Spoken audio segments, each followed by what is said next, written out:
하면서 오늘 금강경의 말씀, 7분의 말씀을 드리도록 하겠습니다.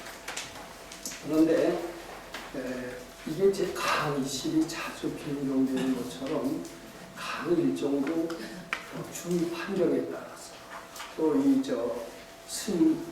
법타 스님의 권고에 따라서 다소 변경되게 됐어요. 그래서 예정된 그 말씀드린 것과는 다소 틀린 새로운 강의 일정을 소개해드리도록 하겠습니다. 우선 오늘은 금강경 7분의 말씀을 드리고요. 내주에는 본래 수행자 발표가 예정되어 있었습니다만 수행자 발표는 한 달에 한 번씩 하라는 법타 스님의 뜻을 존중해서 따라서 내주에도 역시 금강경 강의를 이렇게 하고 있습니다. 그 다음에 이제 그 다음 주 3월 30일 그때도 금강경 강의를 계속해서 하도록 하겠습니다. 근데 이 강의할 때는 이론을 좀 더 잘 알게 하기 위해서 실천 사례를 가능한 대로 곁들이도록 그렇게 하려고 노력을 합니다. 그래야만이 실천 가능한 금강경이 되고 그리고 우리가 즐거운 마음으로 실천할 수 있기 때문에 그 신뢰를 꼭 들도록 그렇게 노력을 해서 금강경으로 하여금 실감이 나도록 그렇게 노력하겠습니다. 그 다음에 이제 4월 6일은 이 수행 발표가 한번 꼭 해야 될 것 같습니다. 저는 좀 더 자주 오고 싶었는데 대중들이 이게 꼭 좋아하시지 않는다고 해서 한번 한 달에 한 번씩으로 드렸습니다만은 이분은 한국 IBM이라고 하는 세계적인 정보통신 회사입니다. 거기에 본부장으로 계신 분인데 이 금강경 공부를 통해서 본인이 하버드 대학 MBA보다 훨씬 나은 기여를 했어요. 그래서 그는 금강경 공부에 대한 굉장히 고마움과 실감을 느끼고 있습니다. 과연 어떤 금강경을 현실에 어떻게 접목시켜서 하버드 대학 MBA보다 더 나은 능력을 발휘해서 회사에서도 인정을 받았느냐 궁금하시지 않으십니까? 그 실감나는 이야기를 4월 6일 날 아마 그렇게 제가 예정 발표하도록 그렇게 준비를 해왔습니다.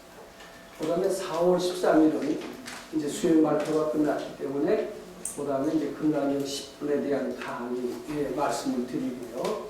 그 다음에 4월 20일은 금강경 11분이 상당히 짧습니다. 그래서 11분, 12분을 한꺼번에 말씀드리고 거기에 관련된 실천 사례도 또 말씀드리고자 합니다.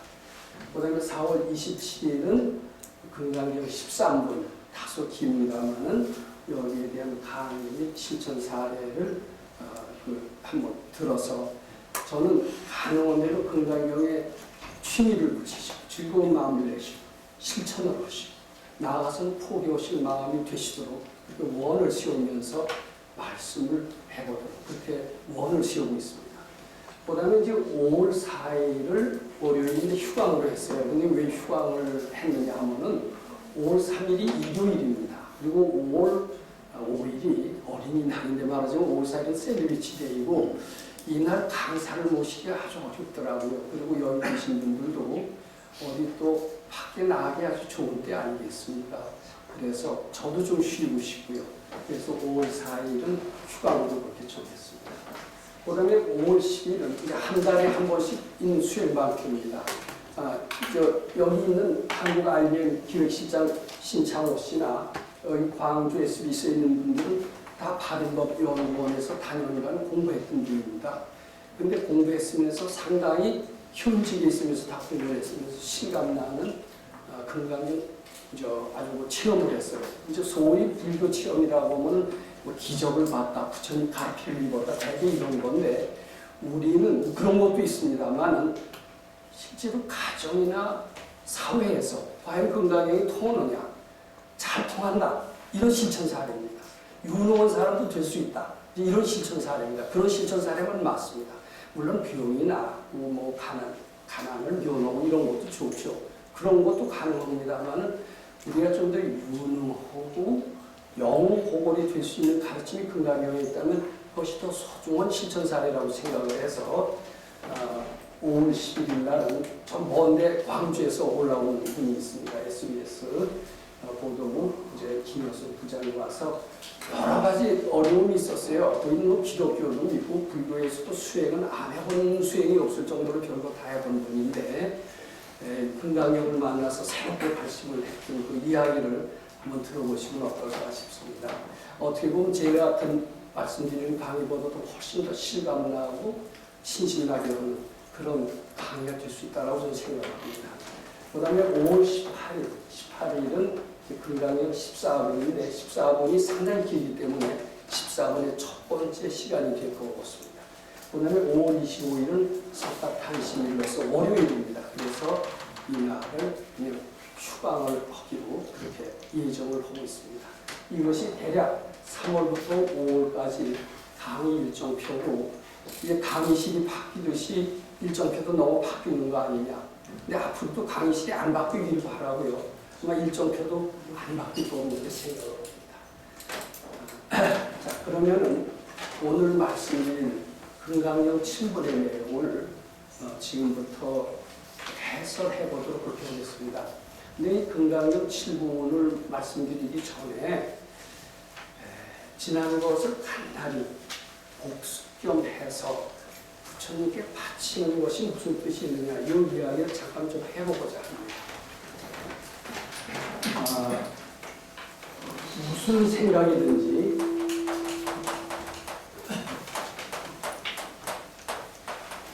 부처님께 바쳐라.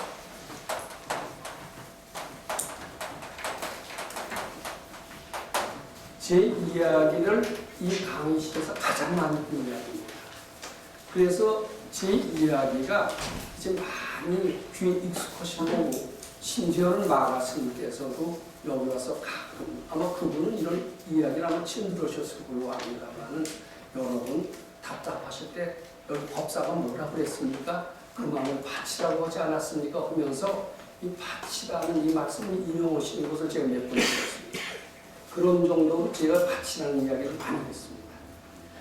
자, 그러면 이 바치라는 것은 무엇에 근거해서 하는 소리냐? 새로 지어낸 소리냐? 불명의 바치라는 소리가 어디 있느냐? 이런 궁금증이 드실 수 있을 것 같습니다.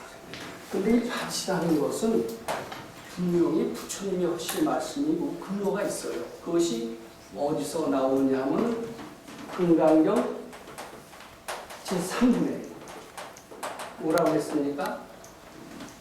모든 중생의 종류에는 난생, 태생, 습생 다 있는데 이런 모든 중생을 악의 영이 무여 열반하여 한자 제가 안 쓰겠습니다. 악의 영이 무여 열반하여 이별도지하리라 하라 이런 표현이 나옵니다. 이 모든 것을 부처님 만들겠다고 해라.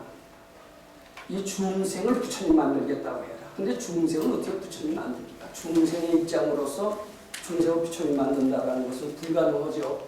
근데 이것을 어떤 영감이 있는 도인이 우리로 하여금 실천 가능한 해석을 하시겠어요. 실천 가능한 해석이 무엇이냐면은 이 중생이 마음 밖의 중생이 아니야. 네 마음속의 중생을 의미한다. 네 마음속의 분별 망상이 바로 중생이다. 그렇게 해석을 하시고 부처님 만든다라는 것은 부처님께 바치라는 식으로 해석을 하심으로써 금강경을 실천 가능하도록 그렇게 새로운 해석을 해주셨습니다. 무슨 생각이든지 부처님께 바쳐라. 이것은 금강경 3번에 나온 출처가 분명히 있는 부처님의 말씀입니다. 이것을 통해서 우리는 새롭게 태어날 수가 있습니다. 모든 불행에서 행복으로 바꿀 수가 있고요. 모든 무능에서 유능으로 바꿀 수가 있습니다. 모든 무지에서 지혜로 바꿀 수 있다고 봅니다. 그런 신뢰가 있습니다. 그런 신뢰가 아까 말씀드린 한국 IBM에서 나오는 그런 모씨, 광주 SBS에서 나온 모씨들이 금강경을 실천함으로써 불행을 행복으로 바꾸고 무능을 유능으로 바꾼 그런 신뢰입니다. 자, 그런데 여기 꼭 전제가 있어요. 무슨 생각인지 부처님께 바쳐라라고 했는데 무슨 생각이든지 요 괄호 속에 꼭 해야 될 말이 있습니다. 전제되어야 될 말이 있습니다. 무엇이냐면 잘못된 줄 알고.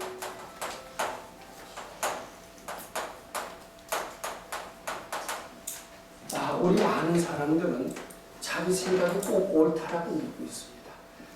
특히 저는 학교에 많이 있습니다만 학교의 선생들이요, 자기 주장이 강한 사람이 굉장히 많아요. 이것은 몇십 년 동안 해온 내 철학이다. 나는 이것으로 해서 일생을 살아왔다. 그러면서 자기 주장을 굉장히 강하게 주장합니다. 그런 분들이 학교에만 있질 않아요. 정치가들이 열변을 토하면서 자기 주장이 옳다라고 얘기합니다. 또 어느 분야에서 일가를 이뤘다는 사람일수록 자기 주장이 굉장히 강합니다. 저는 이런 수도인의 세계, 성직자들의 세계, 스님들의 세계에서도 예외가 아닐 거라고 봅니다. 자기 개성이 굉장히 강한 분들이 많아요. 그러면 이 개성이 강한 것이 바람직하다라고 주장하는 사람들조차도 있습니다. 그런데 금강경 3부는 무엇을 의미하고 있느냐 하면은 자기가 옳다고 생각하는 모든 것들, 자기의 판단, 자기의 추측, 자기의 감정, 이 모든 것들은 옳다라고 하는 데만 바칠 것도 없어요. 왜 바쳐요? 옳은 거 그대로 주장하면서 다른 사람 보고 싸우고 물어박치고 이렇게 하면 되지. 뭐 때문에 바칩니까? 이 바치라는 그 말씀 속에는 자기 주장은 잘못된 것이다. 너희들은 이 생각을 가지고 있는 한은 일시적으로는 편안하고 일시적으로는 그럴듯한 것이 보일지 몰라도 이것은 결국 무지소산이고 불행을 만드는 것이고 결국은 내생의 악도에 떨어질 그런 길임에 틀림없다. 그러니까 그것은 참 착각이고 잘못된 것이다. 이게 꼭 전제가 깔려 있습니다. 우리는 우리 생각이 꼭 옳다라는 사고방식에서 벗어나야 부처님을 향할 수가 있어요. 자기 옳다라는 생각을 가지고 있는 한은 부처님 문턱에 한 걸음도 들어갈 수가 없습니다. 그래서 고대 성인들이 특히 초발성 자경문에 보조 스님이 초심에 뭐라고 썼느냐면 자신의 죄업이 태산 같은 줄 알아. 수지 자신 죄장 유여산악이라는 표현이 나옵니다. 그냥 평범하게 하신 말씀이 아니라 다이 금강경에서 뿌리를 둔 말씀입니다. 자기가 잘난 생각을 하면 어떻게 부처님 세계에 들어갈 수가 있겠습니까? 그러니까 이게 꼭 알아야 됩니다. 우리 생각이 올라옵니다. 수많은 생각이 올라옵니다. 내 이해감은 잘 맞았다. 지금까지 내가 했던 것은 다 적중했다. 이거 다 틀렸으니까 얼른 맞으세요. 이게 꼭 필요합니다. 그렇지 않으면요, 우리 부처님 세계에 들어갈 수가 없고 우리가 바라는 행복의 세계에 들어갈 수 없다는 것을 저는 감히 여기서 말씀드리고, 이것이 출발이 되지 않는다라면 우리는 금강경을 할 수가 없다는 것도 또 분명히 말씀드리고자 합니다. 근데 이렇게만 돼도요, 사람이 겸손해요. 겸손하고 맑아요. 그 맑고 겸손한 게 얼굴에 써 있습니다. 요번에 정몽 국무총리가 물러나면서 한 얘기가 뭔지 아십니까? 이 국무총리가 하시는 말씀이 중고등학교 도덕 선생이 하신 얘기나 비슷해서 제가 놀랬습니다. 어떻게 정치인이 중고등학교 도덕 선생과 하신 얘기가 유사한 얘기를 하시냐. 무슨 얘기를 하시냐면 겸손해라. 그런 얘기를 해요. 국무총리가 물러나가면서 그래야 됩니다. 근데 이것은 어떻게 보면 정치인들한테도 필요하고 경제인들한테도 필요하고 특히 우리 불도를 닦는 수도인들한테는 꼭 필요한, 자기 생각이 꼭 틀린 줄 알고 올라오는 생각은 다 부처님께 바쳐야 됩니다. 근데 바치면 결과가 어떻게 되느냐? 결과가요, 없어져요. 그 생각이. 예를 들어서 조금 번민에 쌓입니다. 잠이 안 옵니다. 잠이 안 오고 아주 생각이 꼬리를 잘 물고 들었습니다. 저도 그럴 때 가끔 있어요. 그럴 때에는 별걸 다 해봐도 안 돼요. 저는 그럴 때 가끔 하는 게 있습니다. 금강경 4국에 범소유상 개시어망을 자꾸 외웁니다. 범소유상 개시어망 약견재상 기상이는 직견이됩니다. 그래서 자꾸 외우다 보면은 마음이 안정이 돼요. 내 이 번뇌망상이라는 것은 정말 다 개시허망이로구나, 착각이로구나. 근데 처음에는 그 착각이라고 몇 번 되뇌어도요, 실감이 안 나요. 근데 그것을 한 번이 아니고 두 번, 세 번 자꾸 해보세요. 하면은 내 생각이 착각이라고 느껴지는 것과 동시에 편안함이 찾아옵니다. 말하자면 사고계를 자꾸 외우는 것은 부처님께 바치는 효과가 있습니다. 부처님께 바침으로써 부처님이 받아주시는 겁니다. 그러면서 번뇌망상에서 멀어지는 겁니다. 그래서 이 바치는 효과는 이런 번뇌에서 행복으로 바꾼대요. 그리고 이 세상에 굉장히 못한다, 어렵다 이런 일들이 많습니다. 제가 지난주에 우리 법당에 낙성을 했다라는 말씀을 드린 적이 있습니다. 그 낙성을 하기 전까지 적지 않은 난관이 있었습니다. 돈도 꽤 많이 들어갔고요. 그리고 하지 못하게 방해하는 이런 세력들이 너무나도 많았었어요. 그럴 때 우리가 할 수 있는 것은 아무것도 없었습니다. 저는 집을 한 3채쯤 지어봤습니다. 저기 원당에 있는 바른로 연구원 처음에 1987년에 그때 조그만 집 한 60평 되는 집을 지었을 때도 죽다 살을 정도로 고생을 한 적이 있습니다. 흔히 그런 얘기가 있어요. 여기 스님들, 주지 스님들 절 지어보신 경험이 있을 겁니다만 절 짓는다라는 것도 참 어려운 일이라는 것을 저는 그때 실감을 했습니다. 그때 그리고서 그 10년 후에 또 하나의 법당을 지었습니다. 그리고 또 10년 후에 요번에 망원동에 또 법당을 지었습니다. 수많은 난관이 있었습니다. 수많은 모략이 있었습니다. 돈 때문에 핍박을 많이 받았어요. 근데 그것을 어떻게 내겼느냐? 저는 아무런 재주가 없어요. 사교력도 없고요. 그리고 뭐 돈에 있어서 자신도 없습니다. 꾸는 재주밖에 없어요. 그것도 개인한테 꾸는 정도로 그렇게 친구 있는 사람도 없어요. 은행에서 꿀 수밖에 없는데 다 이 받침으로 말미암아 모든 난관이 다 없어지더라고요. 정말 기적과 같이 없어지는 체험을 제가 했습니다. 그럴 때 제가 이 자리에서 바쳐야 된다. 바치는 것은 분명히 이런 고뇌를 행복을 바꾼다. 그리고 안 된다 그래요. 다 안 된다. 안 된다가 바뀌어서요. 된다가 됩니다. 자, 요것을 말씀드리기 전에 제가 질문을 하나 드리겠습니다. 오늘은 날이 참 화창하고 지금 기분도 좋습니다. 근데 얼마 전까지만 하더라도 날이 상당히 추웠어요. 영하 10도도 더 내려간 적이 있었습니다. 기온이 낮으니까 춥습니까? 질문 드립니다. 기온이 영하 10도니까 춥습니까? 내 마음이 춥다고 해서 춥습니까? 내 마음이 춥다. 똑똑하시네. 자, 또 두 번째 질문을 드립니다. 요거는 내가 들을 수가 있어요. 요거 들을 수가 있는데 들을 수 있다라고 그러면서 내가 내 마음속에 뭐라고 그러느냐 하면 요건 가벼우니까 들지 이렇게 생각합니다. 자, 요 목표는 어때요? 더 가벼우니까 쉽게 들지 그럽니다. 그런데 이게 한 100kg 되는 책상이 있다라고 생각을 하세요. 그러면 아마 이거 내가 어떻게 들을까? 못 듭니다. 자, 가벼워서 들고 무거워서 못 듭니까? 또는 든다라는 생각이 들게 하고 못 든다는 생각이 못 들게 하는 거예요. 어떤 게 맞습니까? 무거워서 못 듭니까?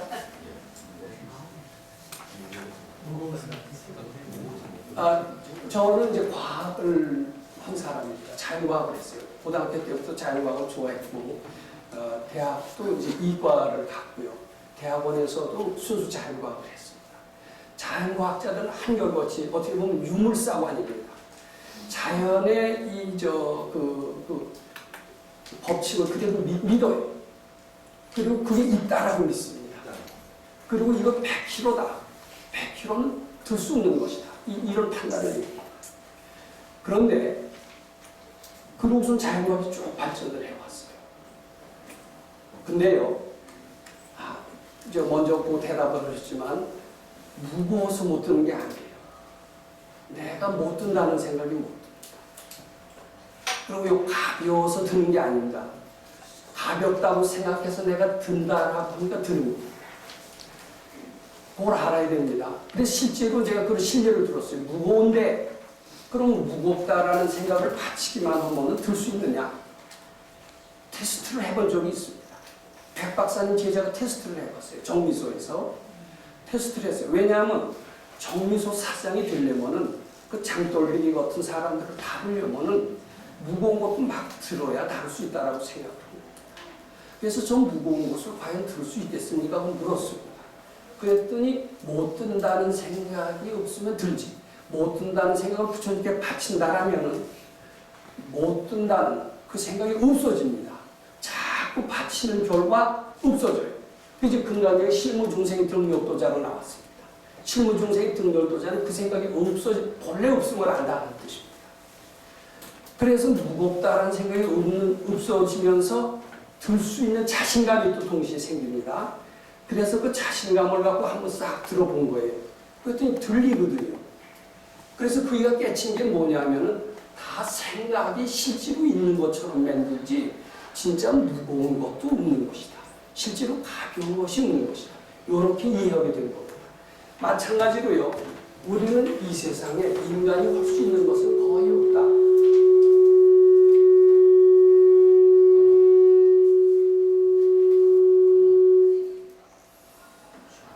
불가능한 일은 너무나 많다라고 생각을 합니다. 그렇습니까? 안 그렇습니까? 대표적인 게 가정에서도요. 자식이 많습니다. 여자라면 남편을 자기 마음대로 할 수 있습니까? 야, 나는 너무나 할 수 있는 게 너무나 많다라고 탄식을 합니다. 학교 선생 노릇하면 제자가 마음대로 말을 듣습니까? 안 되죠. 그러면서 우리는 사업을 하는 사람은 장사가 잘 됩니까? 안 됩니까? 안 된다라고. 그리고 안 되는 것은 너무나 당연하다고 그럽니다. 특히 우리처럼 이렇게 자본이 적고 경영에 경험이 없는 사람 어찌 되겠느냐. 그러면서 이유를 쭉 설명하면 그럴듯합니다. 그리고 결국은 안 되고 말입니다. 근데 과연 자본도 없고 경험도 없고 경제 이론도 모르고 그래서 안 됩니까? 그게 아닌 것 같아요. 내가 안 된다는 그 생각이 안 되게 만든다는 겁니다. 그러면 안 된다는 생각을 한번 받쳐보자는 거예요. 근데 자꾸 받쳐보면 안 된다라는 생각이 점점 넓어져요. 저는 근래에도 어떤 사람이 몹시 괘씸하게 미웠던 적이 있습니다. 저는 인간이 어찌 않은 인간. 이게 제가 50년 금강경을 읽었는데도 이런 생각이 난다는 것은 부끄럽게 생각하고 참여합니다. 근데 저도 미운 게 있어요. 밉다가도요. 저 사람이 정말 미우냐? 내 마음속에 성내는 마음, 진심이 그이를 믿게 만드는 마음 이렇게 생각을 했습니다. 그리고선 저는 빨리 알아차리게 됐어요. 아, 내 속에 성내는 마음이 그이를 믿게 만드는구나. 그리고 바쳤습니다. 근데 그 전부터 한참 걸려서 받쳐져요. 근데 이제는요, 좀 받쳐서 분별이 없어지는 속도가 상당히 빨라졌습니다. 그래서 평화를 얻게 됐습니다. 즉, 안 된다는 생각이 없어져요. 자꾸 받쳐. 근데 여기도 전제가 있습니다. 안 된다는 생각이 착각인 줄 알고 받쳐야 됩니다. 그냥 이게 진짜라고 믿으면요, 안 받쳐져요. 꼭 아셔야 됩니다. 아, 내가 안 된다는 이 생각이 잘못이로구나. 착각이로구나. 이것을 진짜로 믿고 있구나. 그러니까 받쳐야 되겠구나. 근데 꼭 여기에는 신심이 동반돼야 됩니다. 그러니까 자기 잘못, 자기의 생각이 착각이라고 하는 것과 부처님이 받치면 된다라는 그 말씀을 참으로 믿는 두 가지 조건이 꼭 전제되어야 됩니다. 그렇게 되면은 안 된다는 생각이 없어지면서 된다는 겁니다. 이게 어떻게 보면 금강경의 핵심을 다 얘기하는 거나 다른 게 없습니다. 그 다음에 이제 무지, 모른다. 우리는 모르는 게 너무나 많습니다. 내일 무슨 일이 일어나는 거 모르고요. 사람 딱 보면 저 사람이 나를 해를 끼칠 사람인지, 조금 있다 나한테 사기를 칠 사람인지, 조금 있다 엉터리고 때를 쓸 사람인지 몰라요. 처음엔 뭐 모르고 이렇게 하다가 나중에 발등 지키고 열길 물속을 알아도 한 줄 사람 속 모른다라고 탄식을 합니다. 우리는 이런 정도로 너무나 모르는 게 많습니다. 그리고 인간은 어차피 모른다. 신이 아니니까 모를 수밖에 더 있느냐. 이제 이렇게 생각을 합니다. 근데 이 모른다는 게 진짜일까요? 자기 분별이잖아요. 그렇지. 이게 분별이에요. 저도 분별하는 줄 알고 진짜인 줄 알았어요. 진짜인데요. 이걸 자꾸 받쳤어요. 근데 요거 꼭 전제가 있습니다. 모른다는 생각은 착각이다. 잘못이다. 이것을 인정을 해야만이 받칠 수가 있어요. 자기가 꼭 옳다. 이건 모른다는 것은 영구불변의 진리고 천하의 아인슈타인 같은 천재도 모르고 누구도 모르고 뭐 성철스님도 모른다. 이렇게 생각한다라면은 모르는 생각은 안 없어지고. 근데 이것은 착각이다. 이것은 언젠가는 없어질 가변적인 것이다. 그렇게 믿고 또 부처님 말씀을 믿어야 된다. 믿고 바쳐야 된다. 바치면은 모른다는 생각이 없어지면서 아는 지혜로 변합니다. 저는 굉장히 맹하고 맹추였는데 그리고 모르는 것도 너무나 많았는데 자꾸 바치다 보니까 조금 눈이 트이고요. 해안이라는 게 바로 이런 것이로구나 하는 것을 느끼게 된 때가 있었습니다. 그리고 가까운 장래일도 보여요. 먼 데 있는 것도 보이는 체험을 합니다. 근데 이거는 제가 잘났다라고 말씀드리는 게 아니라 누구나 다 할 수 있는 겁니다. 누구나 다 바치시기만 하면요. 먼 데 있는 것도 알고 미래도 알고요. 그리고 어려운 수학 문제, 과학 문제, 정치 문제, 경제 문제도 다 해결이 됩니다. 이게 우리 속에 부처님과 똑같은 아주 위대한 지혜의 또 창고가 있기 때문에 이게 가능하다는 얘기입니다. 그리고요, 이 얘기를 조금 더 계속하는 것은 괜찮을 것 같습니다. 이제 목표가 있어요. 예를 들면 학생이라면 좋은 대학에 가는 게 자기 목표입니다. 또 이제 대학을 졸업하면 좋은 직장에 가는 게 자기 목표입니다. 또 사회에 나오면 사업을 크게 해서 성공하는 게 목표일 수가 있습니다. 근데 우리는 목표를 딱 세우면요, 그 목표를 달성하기 위해서 자기 정신적인 모든 힘, 육체적인 모든 힘, 그리고 백을 쓸 수 있으면 백을 동원하고요. 모든 것을 다 가지고 부지런히 노력을 합니다. 계획을 딱 세웁니다. 그래도 될지 말지 안 되는 게 훨씬 많습니다. 그런데 이건 보통 중생들의 특징이고요. 발근이라면 절대로 이런 식으로 하지 않는다는 거예요. 여기 굉장히 중요합니다. 어떻게 하느냐 하면 그인애들은 이 목표 달성이 어렵다, 안 된다, 힘들다, 하기 싫다, 이런 가지가지의 생각이 다 잘못임을 일단 하는 겁니다. 우리 금강경 5분이 뭐라고 했습니까? 범소유상은 개시허망이라고 했죠. 그 범소유상 개시허망이라는 게 눈앞에 보이는 사물이 다 허망하다는 뜻이 아니에요. 지금 금강경 해석을 해놓으신 분들이요, 다 그런 식으로 해놨어요. 범소유상 개시허망을요, 눈앞에 보이는 모든 것들이 다 허망하다 이렇게 해석을 해놨는데 그게 아닙니다. 어떻게 해석을 해야죠? 제 강의 들으셨죠? 어떻게 해석을 해야 됩니까? 눈앞에 보이는 이런 모든 것, 정신적인 물질적인 것, 이것이 다 허망하다. 이렇게 해석을 해야 됩니까? 내 올라오는 분별망상이 다 착각이고 잘못이다. 이렇게 해석을 해야 돼요. 그래 실천 가능합니다. 유식을 하는 분들은 그런 얘기를 합니다. 유식무교. 하얀 걸로 좀 써주시죠. 예.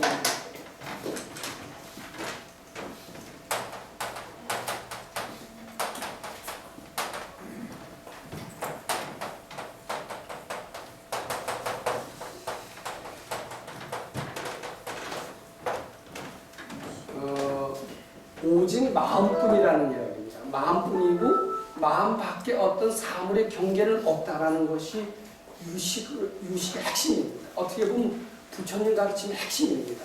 화엄경의 핵심입니다. 요것을 알아야 금강경 제대로 알고요. 요것을 알아야 모든 생사의 번뇌에서 해탈할 수가 있는 겁니다. 그래서요,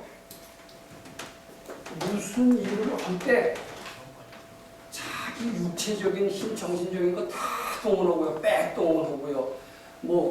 가서 하소연하고요. 이러지 않아요. 안 된다, 어렵다, 힘들다 이런 생각을 자꾸 바치기만 하면 되는 거예요. 자꾸 바치는 거예요. 자꾸 바치다 보면은 그 생각이 없어져요. 근데 꼭 또 한 번 이릅니다. 그것이 착각인 줄 알아야 바칠 수가 있습니다. 꼭 옳다라고 믿으면요, 100년 가도 되긴 뭐가 돼? 그 금강경 강사 엉터리로 얘기하는구만 이렇게 판단하실 수가 있는데, 일단 내 생각이 착각이다라고 하는 순간 절반 이상 다 들고 가는 겁니다. 내 생각은 허망하다. 내가 뭔지 미몽에 빠져있다. 이렇게 꼭 믿어요. 내 올라오는 생각은 다 100% 그렇다라고 빨리 인식하시면 인식하실수록 빨리 부처님 세계로 가면서 모든 일을 이룰 수가 있습니다. 바로 그렇게 해서 성공한 사람이 내주에 IBM에서 기획실장에 와서 강연하는 얘기 한번 들어보시고 질문 좀 해보세요. 그이는 39살에 이사가 됐어요. 본부장인데 상당히 요새식으로는 초특급 승진을 한 거죠. 근데 뭘로 했느냐? 금강경 공부를 통해서 그렇게 된 거예요. 그리고 거기서도 상당한 두각을 나타내고 있습니다. 그래서 연봉을 35을 준다 이런 얘기까지 듣고 있습니다. 그것은 무엇 때문에 그러느냐? 그리고 하버드 대학 MBA, 기라상 같은 좋은 학력자들이 주에 수두룩하고 있는데 그네들하고 해봐도 뛰어나는 겁니다. 제가 그래서요, 이 금강경 공부를 경영에 접목시켜라, 교육에 접목시켜라. 얼마나 좋은 결과가 나오냐. 제가 그것을 주장하고 다니고요. 이것을 교육에 접목시킨다면 하버드 대학보다도 더 훌륭한 교육기관이 될 것이다. 이것은 한류의 아주 우수한 한류가 될 것이다. 이렇게 감히 말씀드리는 것도 제 주위에 그런 실천 사례가 있기 때문에 그렇다라고 말씀드립니다. 제가 자꾸 얘기가 딴 데로 가는데요. 그래서 지혜로운 사람은요, 자기 육체적인 것, 정신적인 것 다 동원해서 일을 이루려고 하지 않습니다. 어렵다는 생각, 힘들다는 생각, 안 된다는 생각 자꾸 바치기만 해요. 부처님께 자꾸 바치기만 해요. 조금 한 걸음 더 나가도 또 어려운 게 생깁니다. 그럼 그것이 착각인 줄 알아야 돼요. 착각인 줄 알고 또 바치는 겁니다. 바치면 어느덧 해결이 돼요. 금강경만 읽고 있어도 어느덧 해결이 됩니다. 제가 이번에 집칠 때도 수많은 난제가 있었어요. 도저히 해결할 수 없습니다. 그거 떨어지면은요, 저 신경수약 걸려서 잠 못 자요. 저는 늘 하는 대신 금강반야바라는 금강반야바라는 한 번 읽어서 성이 안 차요. 자꾸 읽습니다. 뜻 모르고 읽어도 좋습니다. 자꾸 읽다 보면 어느덧 해결이 돼요. 그것은 지 마음속에 분별이 사라졌기 때문에. 그 받기 어렵다는 것은 참이 아니에요. 내 마음속에 분별이에요. 다 유심무명입니다. 그래서 이 도인들은 무슨 일을 할 때 절대로 밀어붙이지 않습니다. 머리를 안 씁니다. 올라오는 생각을 바치기만 할 뿐이에요. 예를 들어서 이 못된 사람입니다. 이 못된 사람은 사람 만들고 싶어요. 근데 왜 만들 마음이 나느냐면 여러 생 인연이 있기 때문에 인연이 있기 때문에 와서 자꾸 속을 새겨요. 알짱거려요. 근데 이 사람은 어떻게 사람을 만드느냐? 이제 요새식으로는 벌도 주고 뭐 상도 주고 신상필벌 뭐 이런 식으로 교육 이론을 만듭니다. 근데 밝은이들은 그렇지 않아요. 이 사람이 부처님께 신신발식에서 복 많이 지게 바라요. 자꾸 기도를 해줍니다. 그게 바치는 겁니다. 이 사람이 그 못된 마음을 해탈해서 부처님께 복 많이 지게 바라요. 자꾸 기도합니다. 그러면 내 마음속에 우선 이 사람이 고약하게 보이질 않아요. 내 마음속에서 고약하게 보이는 한은 이 사람을 다룰 수가 없어요. 자식도 있어요. 자식도 있는데 이 속색이는 자식이 있잖아요. 이 속색이는 자식, 저게 언제 사람이 될까? 이런 생각을 가지고 있는 한은 그 자식을 올바른 자식으로 만들 수가 없습니다. 그럼 이 못된 자식이라는 생각이 진짜입니까? 내 생각입니까? 이제 대답하실 수 있죠. 내 생각이에요. 그리고 그 잘못되지 않은 거예요. 예, 요거만 잘 하셔도 됩니다. 이게 부처님식으로 하는 공식이나 다름이 없습니다. 그러니까 잘못된 거니까 가지고 있어야 돼요. 바쳐야 돼요. 바치죠. 이거 똑똑하시네요. 네, 그리고 자꾸 바치다 보면 없어져요. 실무중생 등열도자가 되는 겁니다. 없어지면서 부처님 광명이 들어오는 겁니다. 그러고선 저절을 물어요. 아버지 요새 어떻게 요새 중얼중얼하는 게 뭐죠? 또 금강경이지. 그거 읽으면 좋아져요. 저절을 물어요. 좋아지지. 그럼 저도 하면 안 될까요? 저절로 이렇게 하게 된대요. 근데 그것을 못된 자식은 어때요? 야, 금강경 읽어. 안 읽으면 종아리 떼요. 말 듣습니까? 말해서 고쳐지는 사람 봤어요? 안 봤어요? 부부 오래 살지만 말하고 잔소리해서 남편이나 아내가 바뀌어지는 사람 봤습니까? 안 봤습니까? 절대 못 바꿉니다. 사람을 바꾸려고 한다는 것 자체가 착각이에요? 아니에요? 나를 바꿀 수는 있습니다. 내 분별이 착각임을 알 수는 있어요. 근데 내 분별이 착각임을 알 때 내 마음속에서 그 분별이 없어지고 분별이 없어짐과 동시에 상대는 이미 바뀌어 있음을 알게 되는 겁니다. 어느 날 잠자고 났더니 나는 하루아침에 유명해졌습니다. 그런 소설의 영화의 제목이 있는데 그건 자기 마음속에 분별이 사라졌기 때문에 유명해진다는 얘기예요. 결론을 말씀드립니다. 지금까지. 그래서 밝은 이들은, 지혜로운 이들은 무슨 일을 할 때, 학교 공부를 할 때, 취직을 하려고 할 때, 사업을 일으키고자 할 때, 가정을 평화롭게 하고자 할 때, 스님이라는 중생을 제도하고자 할 때 분리를 하지 않습니다. 꾀를 쓰지 않습니다. 그 안 된다는 생각을 자꾸 부처님께 바치려. 이렇게 함으로써 자기는 힘 하나도 안 들이고 절대로 입을 벌려서 먼저 얘기를 하지 않습니다. 사람을 고치고자 할 때도 야 이거 이렇게 해야 된다라고 얘기하지 않습니다. 그냥 가만히 있습니다. 자꾸 원만 세우면 스스로 물어요. 때를 알아서 그죠 대답만 해주면 되는 겁니다. 이게 이제 수기설법이 되는 건데 부처님 설법이 다 이렇게 된다라고 이해하시면 됩니다. 자, 요것이 오늘 금강경 7번을 말씀드리기 전에 서론이다 이렇게 생각하셔도 좋고 지금까지 금강경 했던 것에 대한 복수입니다. 이렇게 생각하셔도 좋습니다. 이런 예비 지식을 가지고요. 오늘 금강경 7번의 말씀을 드리겠습니다. 근데 어떻습니까? 여기 비춰주시기 바랍니다. 수보리야 어떻게 생각하느냐?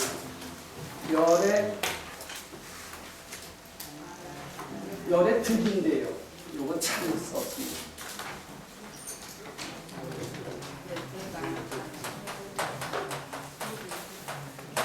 득하고 안을 따라 이렇게 나갑니다. 수보리야 어떻게 생각하느냐? 열의 득자가 빠졌죠. 득자가 나오고요. 열의 유소설법야가 나옵니다. 요 득자가 나오고 유자가 나와요. 자, 우리 영어 배울 때 자동사, 타동사가 있습니다.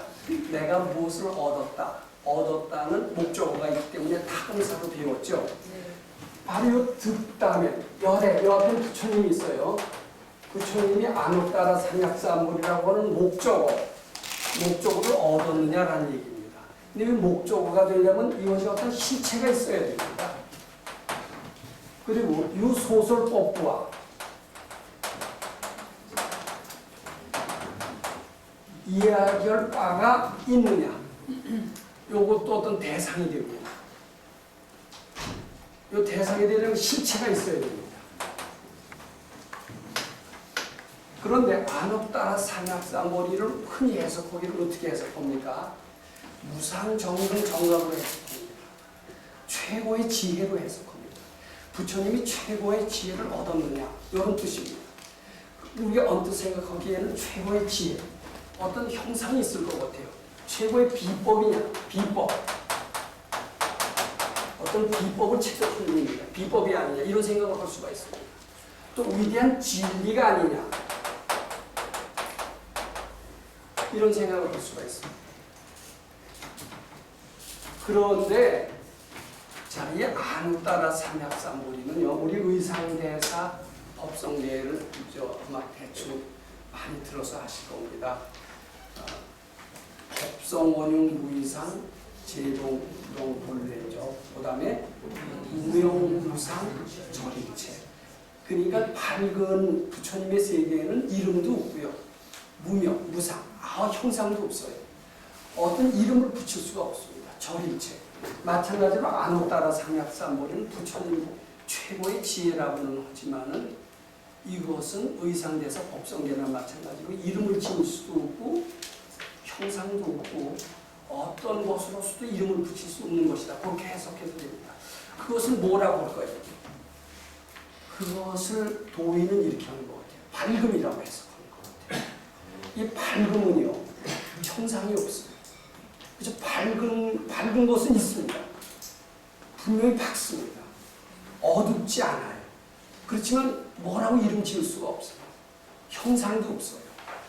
그래서 이 안을 따라 삼약삼보리를 최고의 지혜 이렇게 해석하기보다는 밝음으로 해석하는 게 좋습니다. 형상이 없는 밝음, 무명, 무상, 절일체의 밝음, 밝음을 얻었다라고 할 수 있느냐? 밝음을 얻은 게 아니죠. 밝아진 것뿐입니다. 부처님. 그러니까 여기 득자를 붙이는 것은 우리가 하도 득이니 윤이 이런데 익숙한 사고방식이 됐기 때문에 우리의 사고방식에 맞는 표현을 이렇게 쓰셨을 뿐이지 실제로 이런 진리가 어떤 형상이 있다라는 뜻은 아니라는 겁니다. 이제 다시 제가 말씀드립니다. 부처님께서 이 중생들을 밝게 해주시기 위해서 말을 꺼내는 겁니다. 수보리야 어떻게 생각하느냐? 부처님은 이런 밝음의 세계를 얻었다고 생각합니다. 또 이 밝음의 세계에 대해서 설할 법이 있다라고 생각하느냐? 이렇게 묻는 겁니다. 그랬더니 이제 수보리 존자가 대답하기를 무유정법을 명하였다라 삼약삼보리. 요게 중요합니다. 무유정법.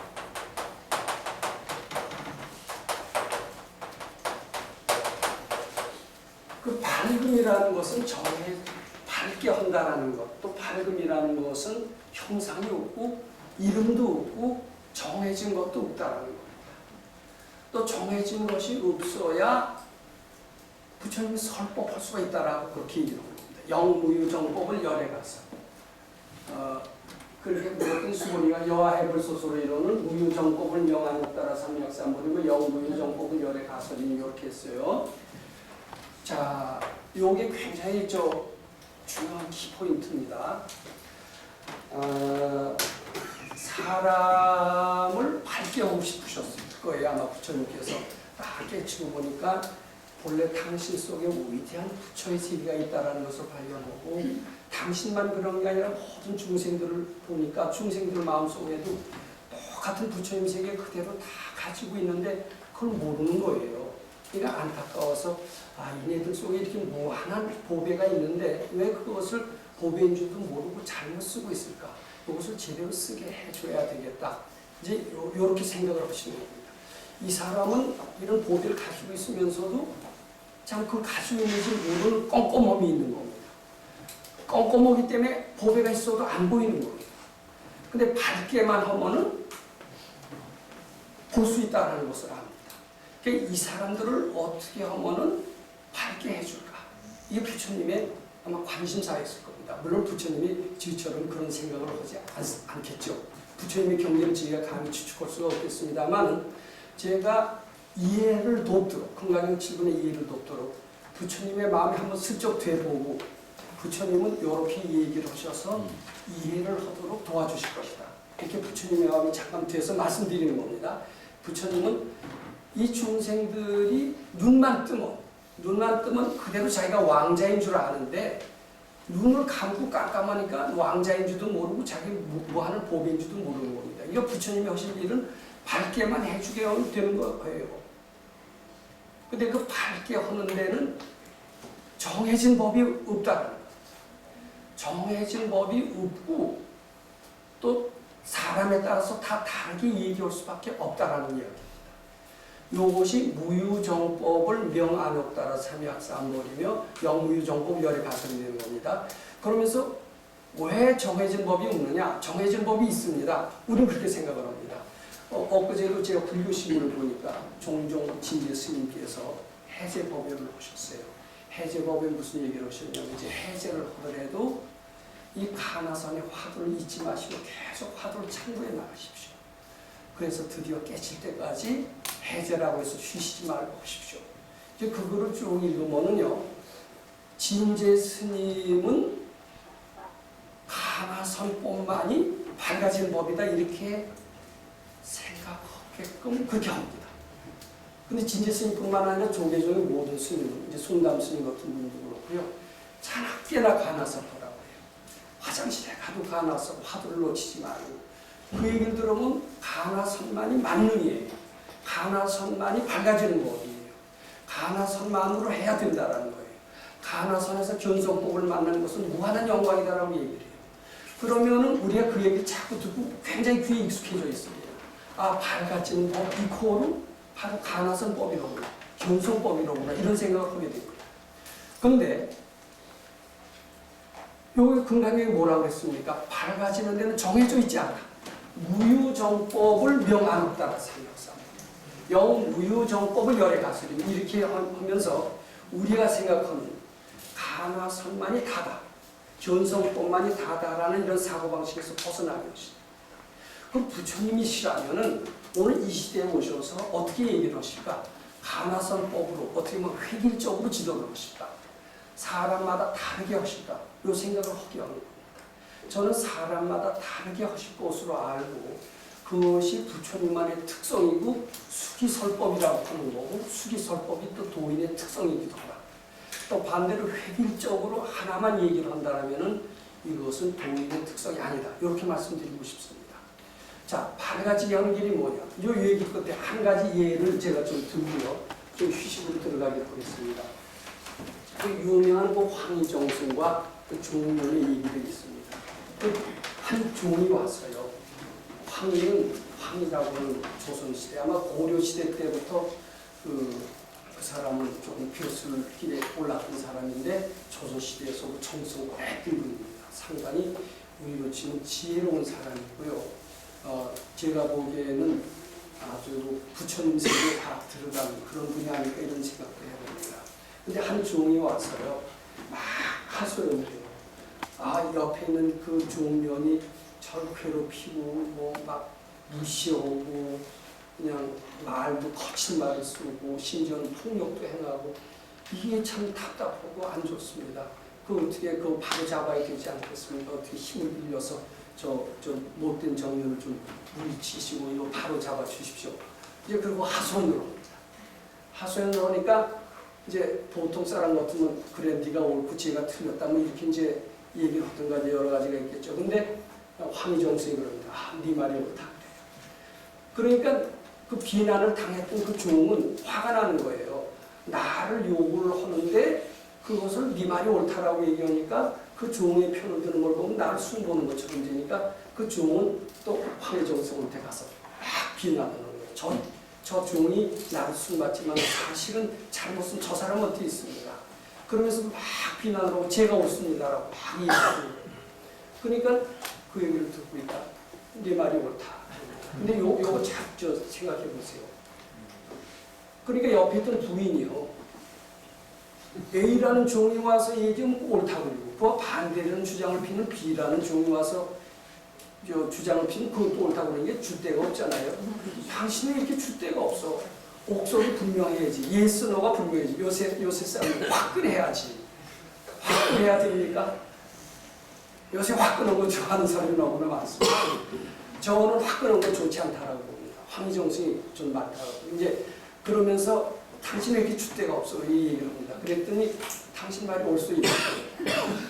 그래서 아무런 할 말이 없는데 제가 결론을 말씀드린다면은 이게 도인의 법칙입니다. 옥석을 분명히 가리고요. 옳고 그름을 분명히 가리고요. 이룩한 것은 중생의 특징입니다. 도인의 특징은 뭐냐면 그 마음을 편안하게 해주는 거예요. 편안하게 해서 쉬게 하는 거예요. 그 진심이 불어듯합니다. 누구는 다 욕합니다. 그런 사람한테 진심을 가라앉히게 하는 이상의 묘방이 없습니다. 진심을 가라앉히려면 그 얘기를 들어주는 게 좋아요. 이 들어주는 거 경청. 요게 이건희 회장의 경영 방침이라고 하는데 잘 들어만 줘도요 마음이 편하게 쉽니다. 그게 도인의 법칙입니다. 저는 황희정승의 도인의 법칙으로 생각합니다. 옳다 그러다 이렇게 옥석을 구분해주면 분별이 더 나서요. 더 싸움을 조절합니다. 네 말이 옳다. 참 명답입니다. 이게 도인의 특성이다라고 생각하고 바로 밝음이라는 게 이게 진리고 너는 옥석을 가려주고 이식을 해야 된다. 이렇게 얘기하는 게 진리가 아니에요. 그때 그 사람한테는 네 말이 옳다. 그리고 경청해 주는 것만이 그의 마음을 편안하게 하고 나아가서는 발심하게 한다. 이렇게 얘기해도 된다라고 말씀드립니다. 좀 쉬었다가